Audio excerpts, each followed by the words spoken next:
Rider, spaghetti muna tayo, pansit, kung whatever. So, ito na yung ating setup. Meron tayong dalawang 12 volts na 100 AH na naka-series para maging 24 volts at nakakonect sila sa ating CV. Ayan, yun ang nagpa-power.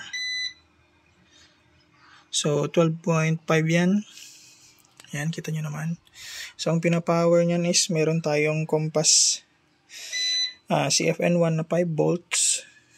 Meron din tayong hubad na EAP 110. Yan, hubad. And then, meron din tayong yung isang part is pinapower nyo yung is Compass EW71. And then, sa 12 volts, pinapower niya yung ating Ruigi EG105. And pinapower din niya itong coin slot. So yung orange pie, hindi ko pa kinabitan. Dito pa lang. So, ayan. So dalawang AP yan na magkaiba ang voltahe. Yan, tsaka ito. And then, since wala tayong 9 volts, hindi nakapower yung tenda. And then dito, yung dalawang tenda ulit dito, hindi rin nakapower doon sa CB kasi wala tayong 9 volts out. Pero ginagamit natin itong UPS. Yan, dalawa yan. Pinapower niya dito. So kung makikita nyo, maingay siya kasi. Yan, hindi siya nakasaksak. Yan. Anong purpose nito? So ito magiging charger nitong dalawa para yung bendo is DC pa rin. And then later on, lalagay natin itong kay Starlink. Antayin lang natin yung isa pang kulang na materials, that is ito, converter. Tama ba? Converter, inverter. Step up 24 volts to 48. Yan kasi is 12 volts to 48. So ang kailangan natin is 24 volts to 48 kasi DC pa rin siya. Yan, so gumagana. See? 24 volts in, gumagana siya. Of truth mga idol. So dumating na yung ating battery. Ayan. So nakakabit na. Dalawang 12 volts 100 AH. So lead acid lang po ito, lead acid. VRLA, valve regulated lead acid battery. So 24 volts kasi ang kailangan nito para gumana. So ayan. Gumagana na yung ating UPS. So para saan yung UPS? Siya yung mag-charge dito sa battery, pero hindi natin gagamitin yung inverter niya. Moment of truth, dun pa rin tayo sa ating DC. So 24 volts ito, naka-series yan. 24 volts, 100 AH. So i-connect natin ulit siya dito. Tignan natin. Moment of truth. Kung gagana. Pag gumana ito guys, ibig sabihin hindi mo na kailangang mag solar panel. Ito na siya. Oh my gosh, nag-spark. At umilaw. Pindutin natin. At gumagana siya guys. Gumagana siya. So kita nyo, hindi ko muna nilagay yung mga connections kasi po kapag masyadong madaming nakakonect is hindi siya mag-open. Ayan. So check natin yung check natin yung 5 volts niya yan. Check natin yung 12 volts. Yan, 12.4. O, di ba? So yung gap ng ng tunog niya is medyo malayo. So, ibig sabihin, matagal pa yan. Okay, so ganyan muna. For the meantime, hubad muna siya. Ikabit na lang natin ulit pag nalagyan na natin ang extension nito. Kasi ipapasok natin siya sa loob. Yan, for the meantime. So gumagana siya guys. Ayan. Powered na.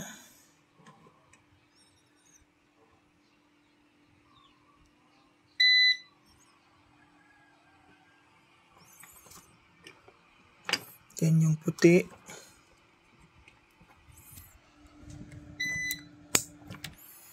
Then yung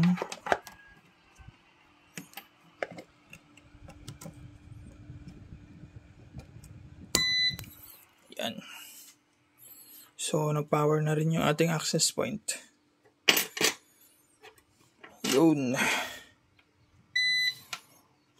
So, tignan natin. Lagyan din natin siya ng 5 volts para ma-check natin kung hanggang ilang oras o ilang araw ang kaya niya.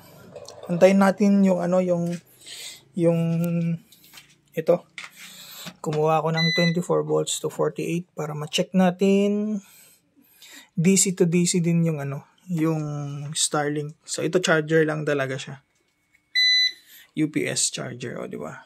Para wala na tayong makakatipid tayo ng ng solar panels, tapos SCC solar charge controller and inverter. Kung DC to DC walang inverter. Yan. So, we'll update you. So, ayan guys, quick demo tayo dun sa mga hindi naniniwala na pwedeng anti-stow at anti-speed test doon sa router ng Starlink. So, ayan, connected ako sa ating Starlink. Kita ko lang. So, ayan siya.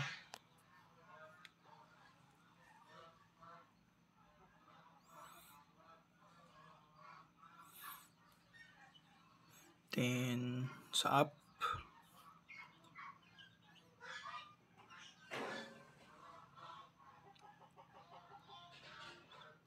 Ayan tayo. Yun, maliwanag. Wi-Fi 6. Yung pangalan ng ating, yung SSID natin. So, meron tayo dito isang network. Ayan ako. Yan. So, maliwanag. Ayan o. 1.107. Punta tayo dito. More. 1.107. Ayan. Maliwanag. So, punta tayo sa speed test.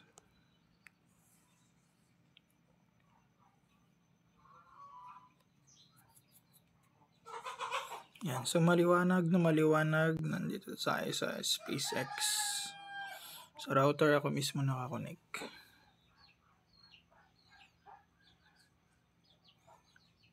So, dito tinatalo ni Starlink kasi yung mga ibang SIM base na setup.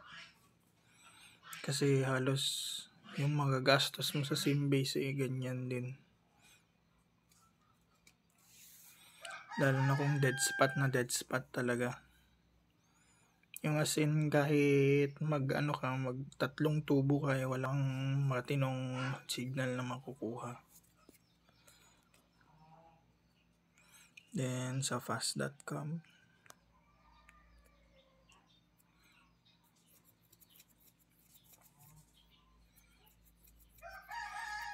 Ito kasi ang isang advantage ni Starlink guys.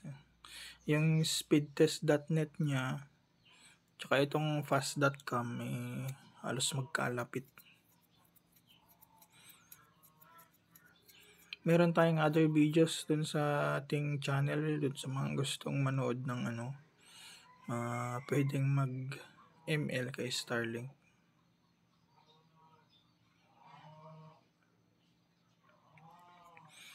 Yung sinasabi nila na malag, syempre kung galing ka ng fiber tapos nag-Starlink ka, malag talaga yun. Pero kung galing ka ng dead spot na as in walang 2G signal tapos nag-Starlink ka, hindi yun malag.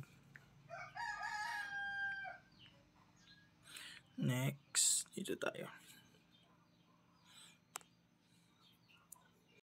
Sa Meteor. Ito yung pinang-test namin kung maganda bang pang ML yung ISP mo.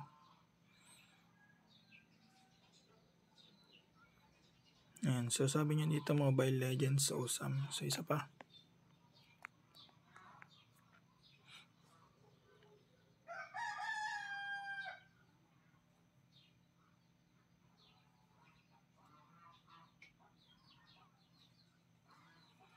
Yan din balik tayo sa So nakakapag speed test pa ako dito guys .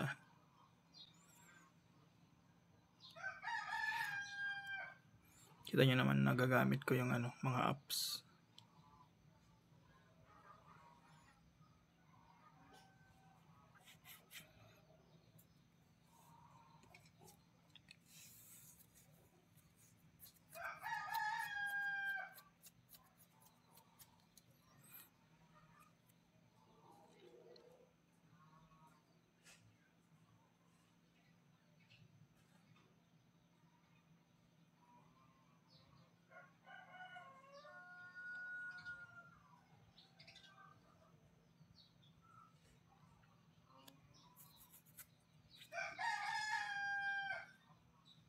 Okay, and then lastly, speedtest.net.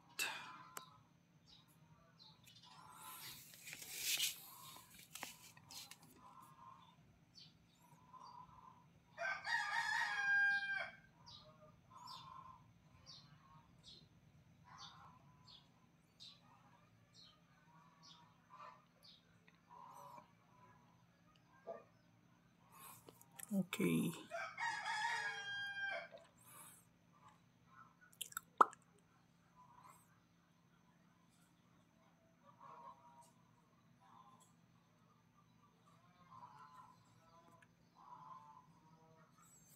Yan. So, punta tayo sa sa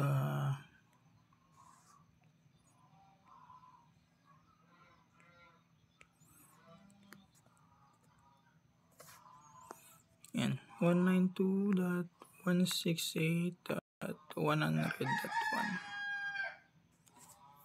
So, ayan.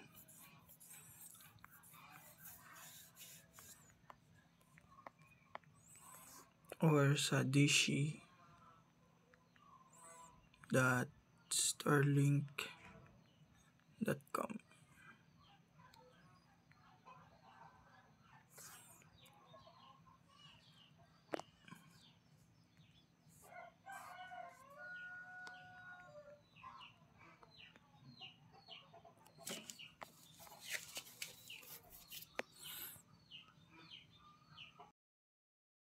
Kind of truth. So konting explanation lang muna para para alam ninyo kung ano yung mga bakit ganyan at ano yung setup ko.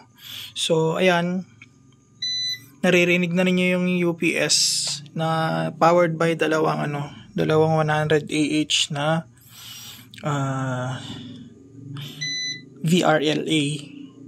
Then yung EDUP ko is nakakonect na yung Starlink pero hindi pa yung naka-on. Papunta siya dito sa aking 10. Yan, kasi siya yung main source. Tapos ito meron akong SIM base kasi dun sa actual deployment magiging dalawang ISP siya. So meron akong SIM base dito. So gumagamit ako dito ng Rowigi RGEG 105G na version 1. And it is powered by the Ultimate CB at 12 volts.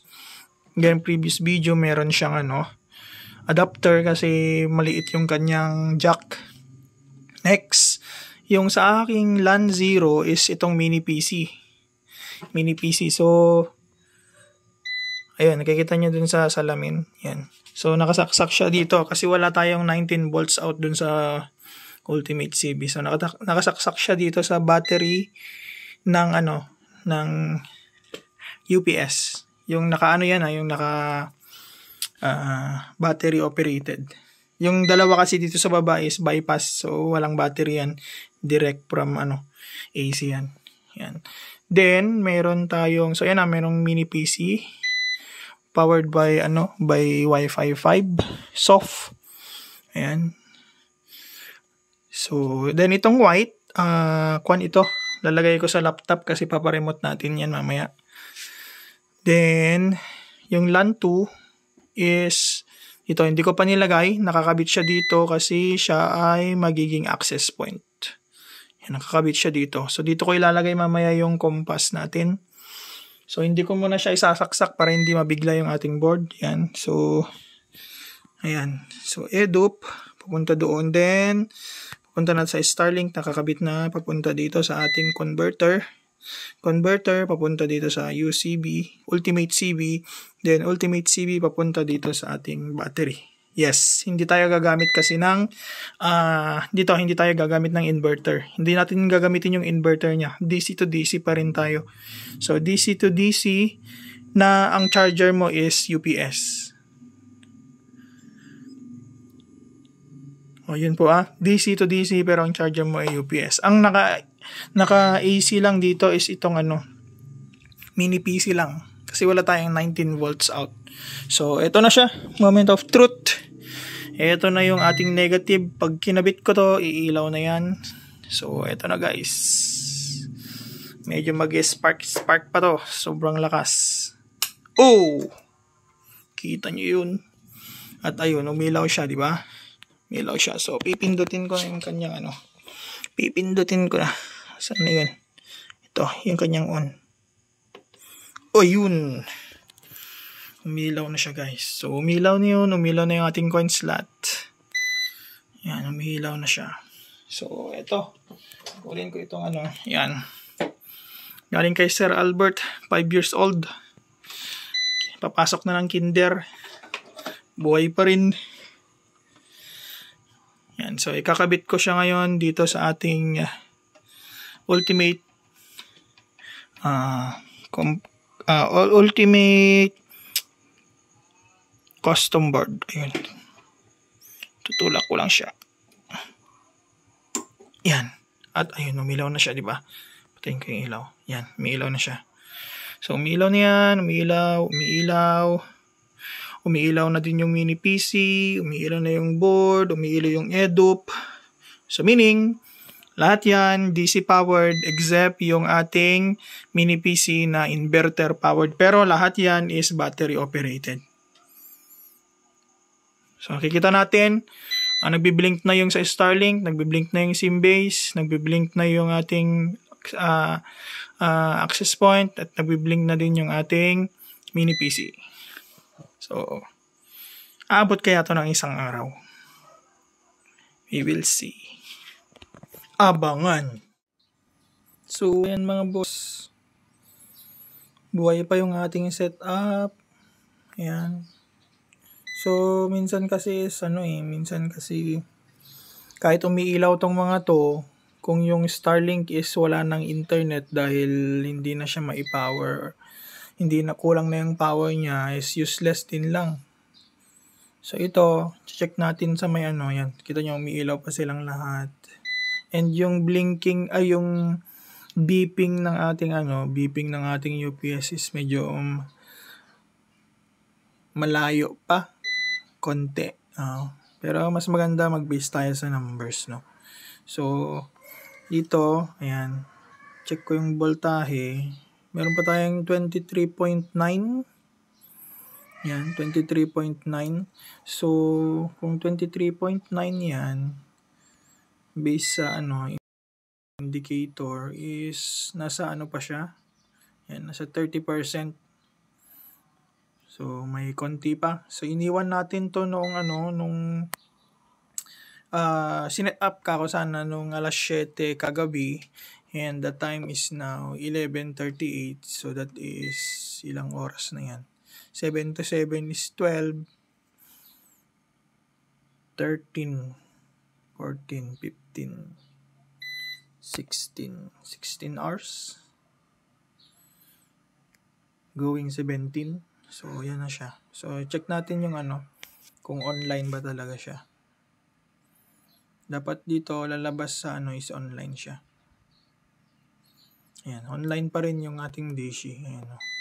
So network unreachable siya, router unreachable siya kasi yan, wala na siyang router. And hindi ko siya bypass, Hindi ko siya bypass pero meron pa ring net. So dun sa mga nagsasabi na kailangan i-bypass, kahit hindi po. Meron pa po akong isang video na na papatunay na i-bypass mo na hindi mayroon pa rin siyang internet. So ayan, working guys. 16 hours uptime.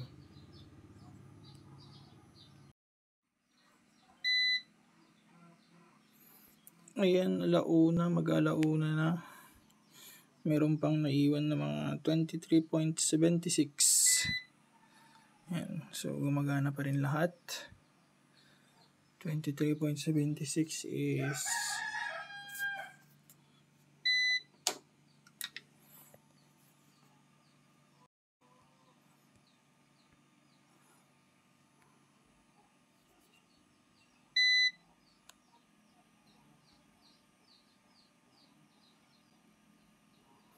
sa mga 25%. So, ayan guys. Ang oras na. Alas 6 na. Mag-alas 7 na naman. Buhay pa rin siya. Ayan. So, yung kanyang battery ay... Share links on the internet and earn money.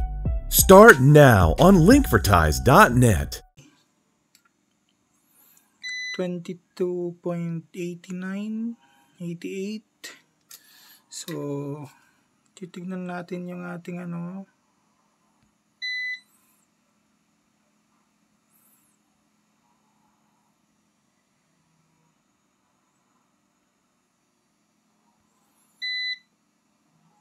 So, dapat 0 na siya. O, 0 na dapat siya. Kasi 22 na siya, pero gumagana pa rin guys. Kikita nyo? Gumagana pa rin siya. Ayan. Nagbi-blink pa rin. Oh. At medyo malalayo pa yung kanyang beeping sounds. So, kaya ang 24 hours. Kung titignan natin dun sa app guys. Ayan.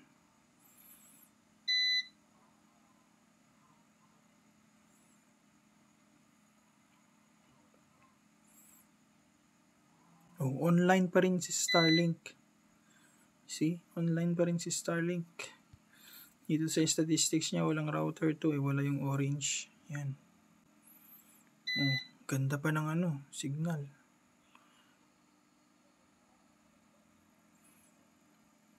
So, kaya ang 24 hours.